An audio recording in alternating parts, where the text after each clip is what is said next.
Hi everyone, it's me. If you're new here, hi, I'm Brandy. I know it's been a long time since I've been on here. I really need to take a break, like after the move, like still trying to figure everything out. But I'm here today and I have been planning all year for this month. Like I am so excited and I'm ready to get into this. So I hope you are too, and we're gonna try something new. All right, so I would not be able to get started without feeling guilty if I didn't give the proper people credit. Um, so of course, Bailey Sarian, she started all this storytelling and doing her makeup at the same time. And then I also took inspiration from Loie Lane, Haley Reese, and my lovely friends at work that put in some requests and suggestions and stuff for this channel. All right. Any products that I use, you want to know what they are, it's going to be mentioned down below in the description box. And let's get started. All right. So the inaugural makeup look for this channel for October is going to be a mermaid look. And we're going to talk about the mythology of mermaids today. Alright, so the first account of mermaids would be in 1000 BC in Syria, or as it was known back then, Assyria. Now, if I pronounce anything wrong, it's because sometimes I can't pronounce things correctly, so we're just going to go with it. Hopefully I don't offend anyone. Sorry ahead of time. But yeah, the first story goes, also, with stuff like this, there's a lot of like conflicting stories, so we don't really know which is true, but I'll give you all the information I can come up with. So one story I found out was about this one girl that like she was immortal and she fell in love with a human and then killed him during lovemaking. So, trying to keep this PG for the sake of YouTube. So that happened, and she felt so guilty that she threw herself in the ocean. Couldn't kill herself because she was immortal, so she turned into a mermaid. Another version of that story would be the immortal girl fell in love with a human. They got married. They had a kid. But back in the day, everyone wanted boys. Like, they all had to have sons or they felt like they were a failure or something. Well, she had a girl. And she felt so guilty about it that she killed her husband, left her daughter, like, in the middle of nowhere by herself, and then jumped into the lake and tried to kill herself and turned into a mermaid. Now, the daughter was actually found by a bunch of doves and grew up to marry the king Nimrod of Babylonia. And her daughter is also credited for the Hanging Gardens. Also, apparently Christopher Columbus saw a mermaid. And so did Blackbeard, and he actually marked it on his maps of like places to avoid. Here in America, we've got like the difference between sirens are like evil and they try to seduce men to kill them, and then there's mermaids like the Little Mermaid and all that. Well, other countries have their own versions of it. Others believe they're good omens, some believe they're bad omens.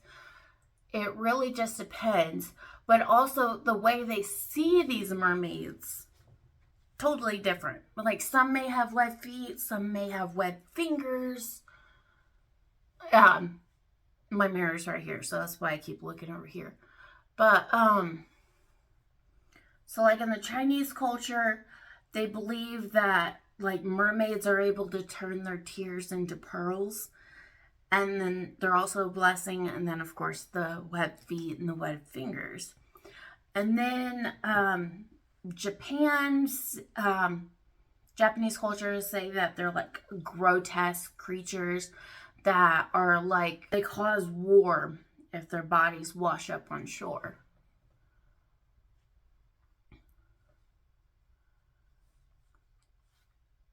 This is a lot harder than I thought it was. Let me just say that. Like, I keep trying to do my makeup and look at my notes over here at the same time because I don't want to mess anything up. Alright, so we're going to keep going. It's another one of those things, like, just keep practicing. Alright, I try to get a little bit more done off camera so I'm not distracted so much. According to Korean culture, according to my research, mermaids are a good omen, and they're seen as goddesses that warn fishermen of sea storms and impending doom. So there's that. So, like, there's a lot of, like, different examples of, like, different cultures see them as good omens. Some see them as bad omens. And another story I found was a ancient Greece folktale about Alexander the Great's sister, Thessaloniki. Once again, sorry, butchering names. I will put her name like right here at the bottom so we know what we're talking about.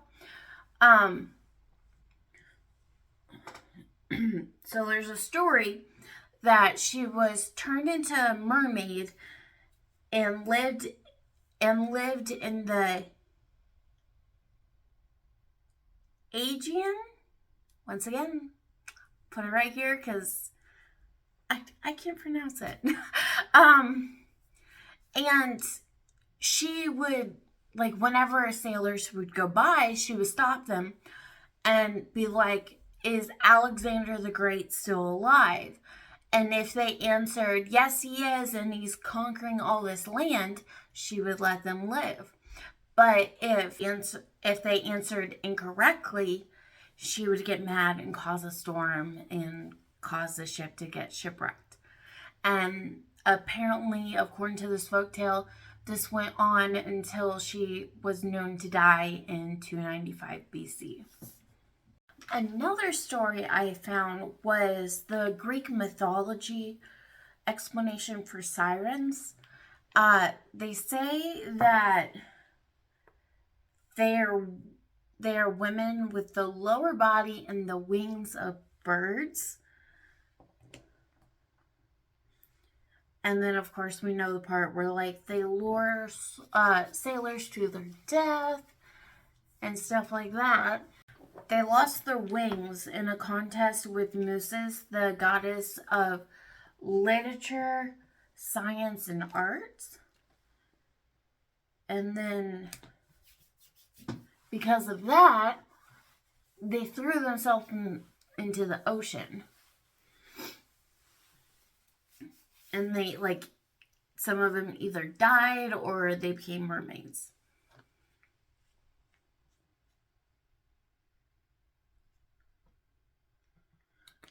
And then the Romans put them in their mythology as the daughters of the river god Archelaus. Went on to say that they were known to be beautiful, deadly, and seductive. Oh, another really fascinating one I found was in Germany, where similar like the original one in Syria, but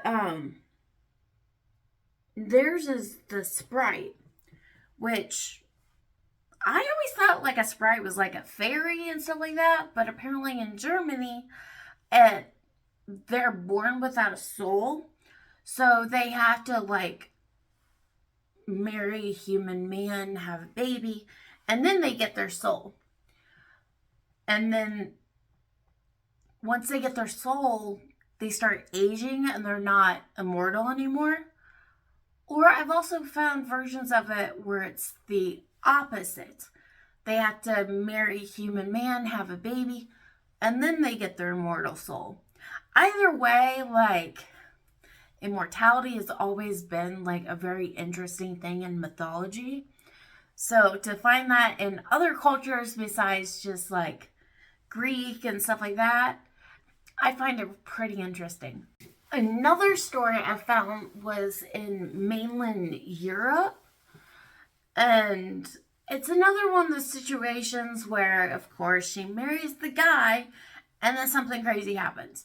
Well, in this story, this mermaid marries a human, but I guess he doesn't know.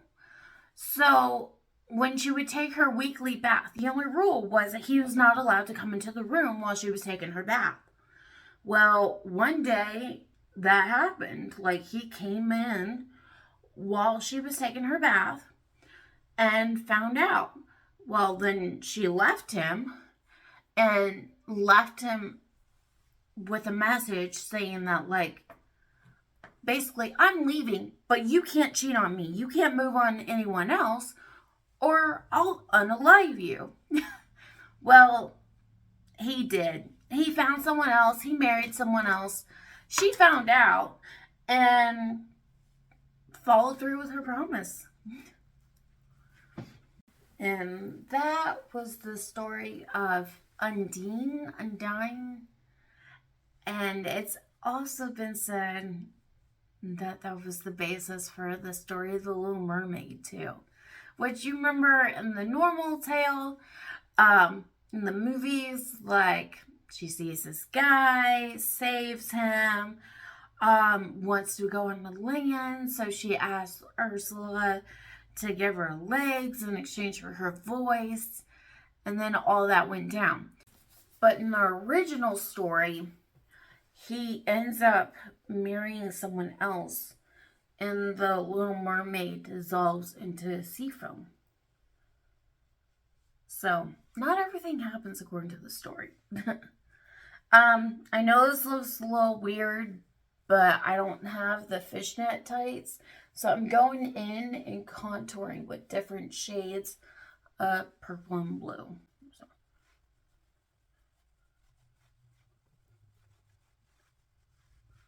Another story, like I did so much research on this to the point where, like, I was overthinking it all. Oh, my headband keeps going backwards. Another story I found was it's in Russia, and it's the Rusalkas. I hope I pronounced that right. Once again, I'm sorry if I didn't. But apparently, it's the whole going on land thing, but their hair must always be wet. And they have the ability to make this comb out of water. And if their hair ever dries, they die. So, that's another one.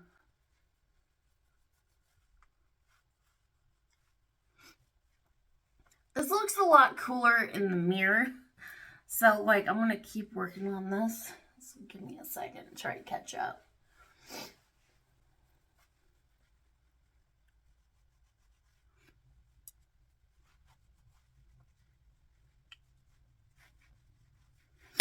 I'm going to buff this out with a bigger brush.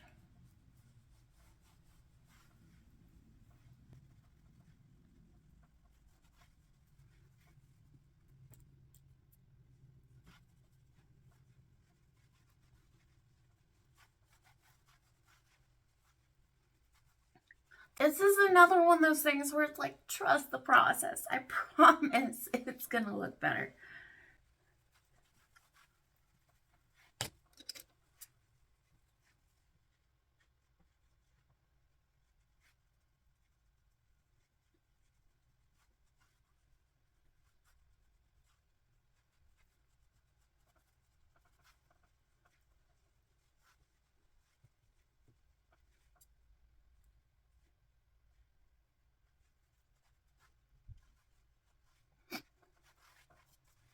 Alright, that got a little crazy, I can tell. So basically, I'm going to take this and blend it out so it's a little bit of a softer transition.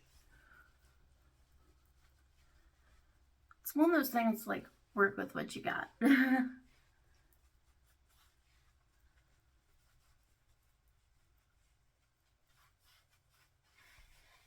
Alright, and now's the time for the jewels.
That's what it looks like before.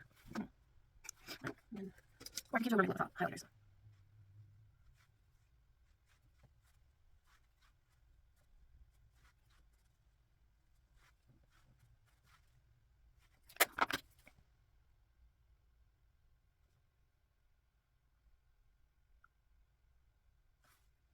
Alright, I'm gonna do my lashes off camera and then I'll be right back.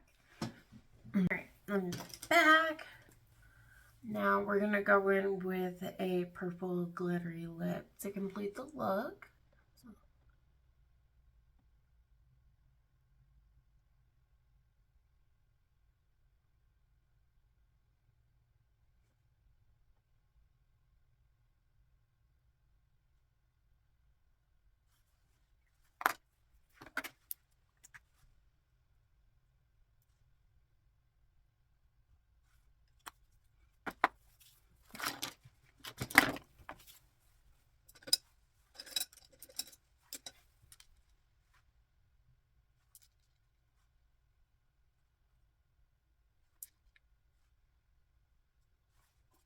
Alright, now I'm gonna go do my hair, come back, and I'll show you the final look.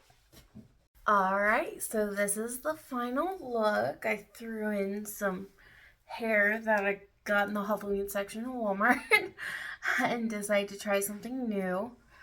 Now that I see the final look, I kind of feel like it's more gypsy than mermaid, but I think it's pretty. What do you guys think? I'll have the next video up in the next couple of days. It's not going to be all mermaids and mythical creatures and stuff. There's going to be different stuff going on this month, but I'm planning on posting twice a week until the end of the month. So stay tuned, subscribe, and I hope you guys like this. Bye.